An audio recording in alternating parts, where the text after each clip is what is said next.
thank you all for being here. This is overwhelming. Asher and Channing, unforgettable. Thank you. Well, I'm glad you're here for your sake. Dad and Tammy had end-of-life discussions recently, and they discussed caskets. And they discussed whether or not they would want their caskets to be open or closed. Dad asked Tammy, well, what do you want? And Tammy, of course, I want to close it. So I can't imagine doing anything differently. And then, what do you want, Billy? And Dad said, oh, I for sure want open casket. Why is that? Well, I want to check and see who came and look him right in the eye. I was born and raised in Lubbock.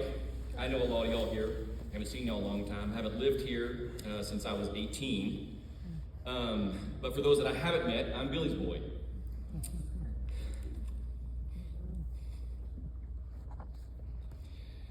And before I begin, I want to thank a few people. I want to thank the doctors. Man, he had great medical care. I want to thank Doctors Landry, Nicholson, Zias, Williams, Shakespeare, who for whatever reason I keep wanting to call Churchill, I guess, whatever, Shakespeare, and Shalaby. Those are the ones I met. Dad not only had just top-notch medical care, but you guys, you loved him, you cared for him, you treated him like he was your friend or your dad, and I'm forever grateful. You have a calling, and appreciate you. Banker Brothers. Whenever I left here when I was 18, Dad knew everyone in Lubbock, and he had some good friends. But I was always a little sad that he didn't have close, intimate, personal friends. And it pained me. And then over the last few years, God was gracious. And Bill Harriger, and you guys, Larry Allen, Todd McKee, Ronnie Bilbo, Jardine Powell, John Drake, Blake Boyd. So grateful for you. You meant a lot to me, and it gave me solace being away that you guys cared for him. And of course, I'm so thankful for Bill Harriger. You've been faithful friends. Thank you. I want to thank my friends. I want to say thank you to my friends, several of whom traveled from Minnesota, California, Austin, Waco, Fort Worth, Dallas to be here. It means a lot. I won't forget it.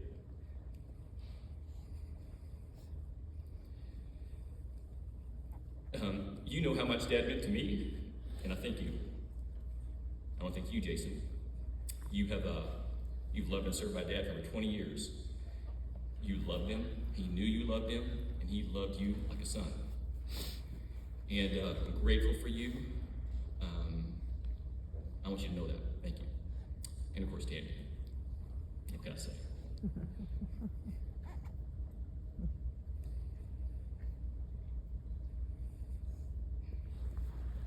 Thank you, loving Dad. He loved you dearly. He knew you loved him. You had a beautiful marriage, and it was a joy and a comfort. Thank you. I want to tell you about my dad, and specifically, I want to tell you about how my dad loved me as a son. He was good at a lot of things, good lawyer, good golfer, good friend, but he was an excellent father. He was my inspiration. He was a goof. He was a protector, servant, and my primary source for love and confidence. I became a lawyer because of my dad. My dad didn't go to law school until I was in late elementary. Apparently Texas Tech was so elite, they wouldn't let him in for several years. We lived off of 22nd, Indiana, and I remember visiting my dad walking with me down 22nd to go to law school. I would take naps in the study cubicles while he studied. I remember my dad taking me there was a wall that showed the grades from the exams. And my dad would just tell me, hey, Chris, up there, if you're a law student, you get A's, you'll make a good professor one day. You get B's, you'll be a good judge. You get C's, you'll be the best lawyer. And I was like, you're gonna be great. I loved watching him and Randy Mathis compete on the mock trial team. I loved watching him try cases when he began his career as a lawyer. He was a total fighter, loved it. My dad would deny this, but one of his favorite strategies was to intentionally mispronounce the opposing lawyer's names. So if your name was Smith and he was going against you, your name was Smithy or Smythe, all during trial. And it annoyed him. He knew it. He loved it. And without fail, those snobby, big firm Dallas lawyers would take the bait every time. And they would demand in front of that Farwell, Texas jury that they'd call him Mr. Smith. And my dad would just wave him off as if to say, get over yourself. And the Farwell jury loved it. I went to law school because I wanted to fight for people like my dad did. My dad was a total goof. So there's going to be some kind words said about him. I want you to know that's not the full picture. He was a total goofball. Right? Here's a story I tell a lot because it gives a good snapshot. So my dad, as you know, his given name is Billy Ray Wolfe, not William. And all of our kids, we give them a middle name after someone whom we love and respect. And so after Sarah was pregnant with our fourth son, we were going to name him Joseph. And we decided to name him after my dad. So of course I called Dad to say, congratulations, we're going to name our next boy after you, Dad. By the way, where'd you get the name Billy? I don't remember that story. Who in your family is named William? And what do you mean? Yeah, where did your mother, Golda, come up with William? I keep asking me that. Dad, Billy is a derivative of William. Where did Billy come from? He's like, I don't know. She just named me Billy Ray. So I tell my wife, I'm like, we can't name our kid Joe Billy. William sounds so much better. And of course she was like, Chris, your dad's name is Billy.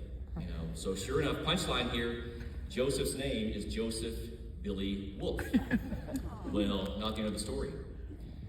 Sarah has Joseph, and then a couple weeks later, Dad and Tammy come up to help out around the house. And one night, Dad's holding sweet Joseph, rocking him, and telling me stories about his maternal grandfather, William Cole. So, my dad, no wonder your mother came up with, Billy. He was like, I don't remember that. And I told him, call your sisters, Vicky and Connie, and ask them. He's like, I did, they didn't remember. Dad could be a bit of a liar. I'm glad your name is Joseph Billy Wolfe. My dad always made me feel safe. He was a protector. When I was a kid, I played basketball. Despite his stature, I played basketball, and I used to shoot baskets in our driveway on 22nd. And it was a small driveway. So my dad, when I was young, taught me, really young, before I should have, how to move the car from our driveway to a neighbor's driveway. The neighbor's driveway, my dad had a hard time with the neighbor. It was a landlord. The house had been kind of overrun with weeds, so my dad and I would mow the yard. He was always mad at the guy. But it was vacant a lot, so I would move the car over there and shoot baskets. One day, landlord shows up. He's upset. He gets the keys out of my car, and we have a scuffle. And during that scuffle, he pulls on me. My mom finds out, calls the police, calls my dad. Minutes later, police show up. And then moments later, I hear my dad's engine roaring down the street. He jumps up in the driveway, and he just beelines.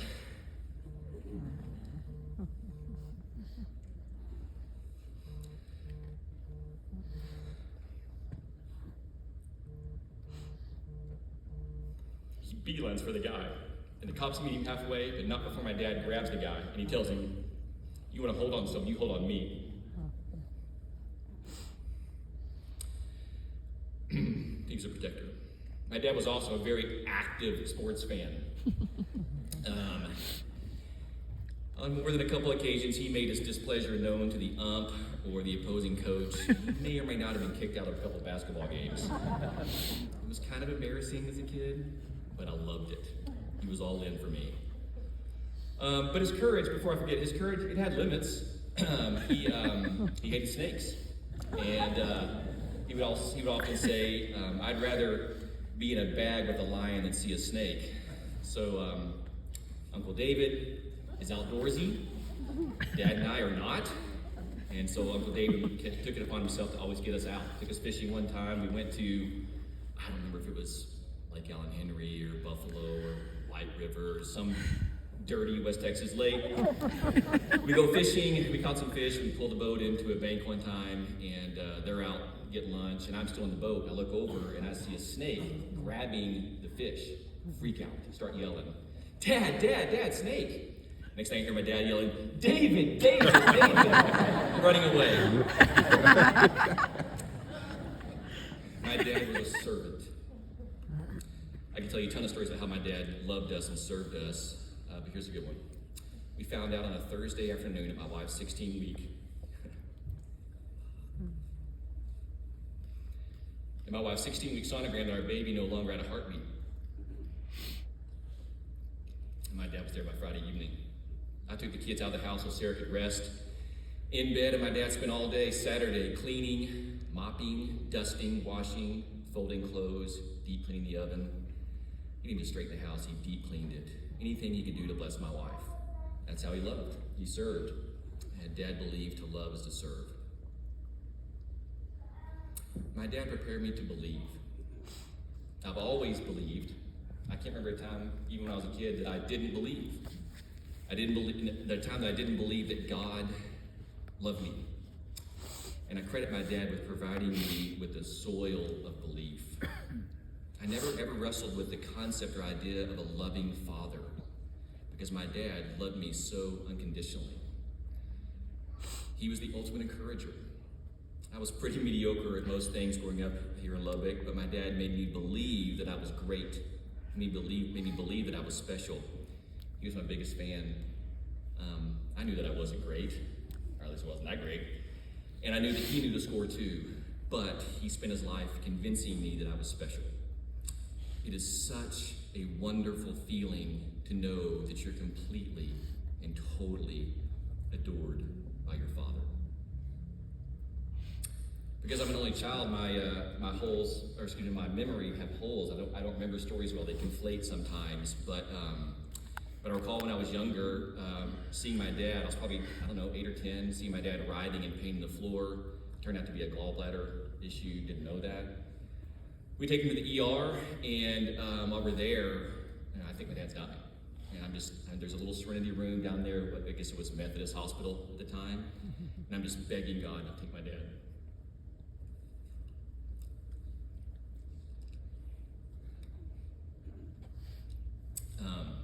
I just couldn't imagine life without my dad. He was my rock, he was my security. And he had gallbladder surgery. And then my dad at that time had never, ever missed any of my games. Soccer, baseball, basketball, he'd never missed a game. So that Saturday I was like, where's Dad? What's he gonna do? And I looked up, my dad shows up. I don't know if David took him, but someone got him from the hospital, brought him to the game, watched me play from the bench, mediocre again. And then he returned to the hospital after the game. That was my dad.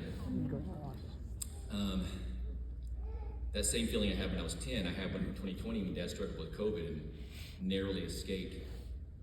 And here I was last week at the age of 50 begging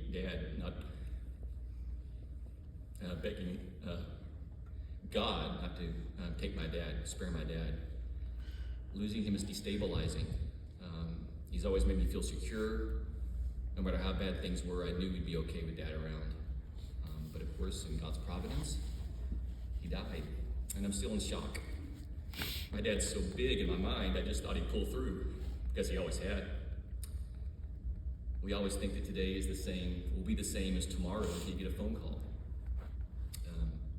But I take comfort in Paul's words that to be absent from the body is to be present with the Lord, and to depart is to be with Christ. And that is, in comparison to our present state, far better. Even so, this is hard and I'm missing. But it should be hard, right? If my dad didn't love me or we had problems, this wouldn't be hard. But this is really hard.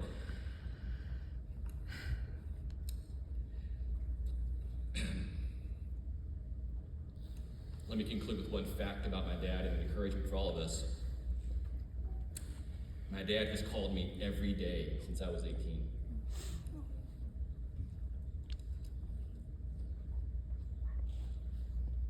I went off to Baylor when I was 18, and it's kind of annoying at first. My dad called me every day. But as I got older, I loved it. And there was exceptions, days we'd miss, but it was an expectation that my dad and I would talk every day. And then since COVID, when I almost lost him, I try to save all of his voice messages when he calls me and leaves a message, and they're always the same. This is your father calling, give me a call. They weren't long or deep conversations, just checking in. But that's just every day, my dad calls me. So, My encouragement to you today is to call your loved ones. Call them. Because I will greatly miss my phone call tonight. Thank you so much for being here. It means a lot. Thank you.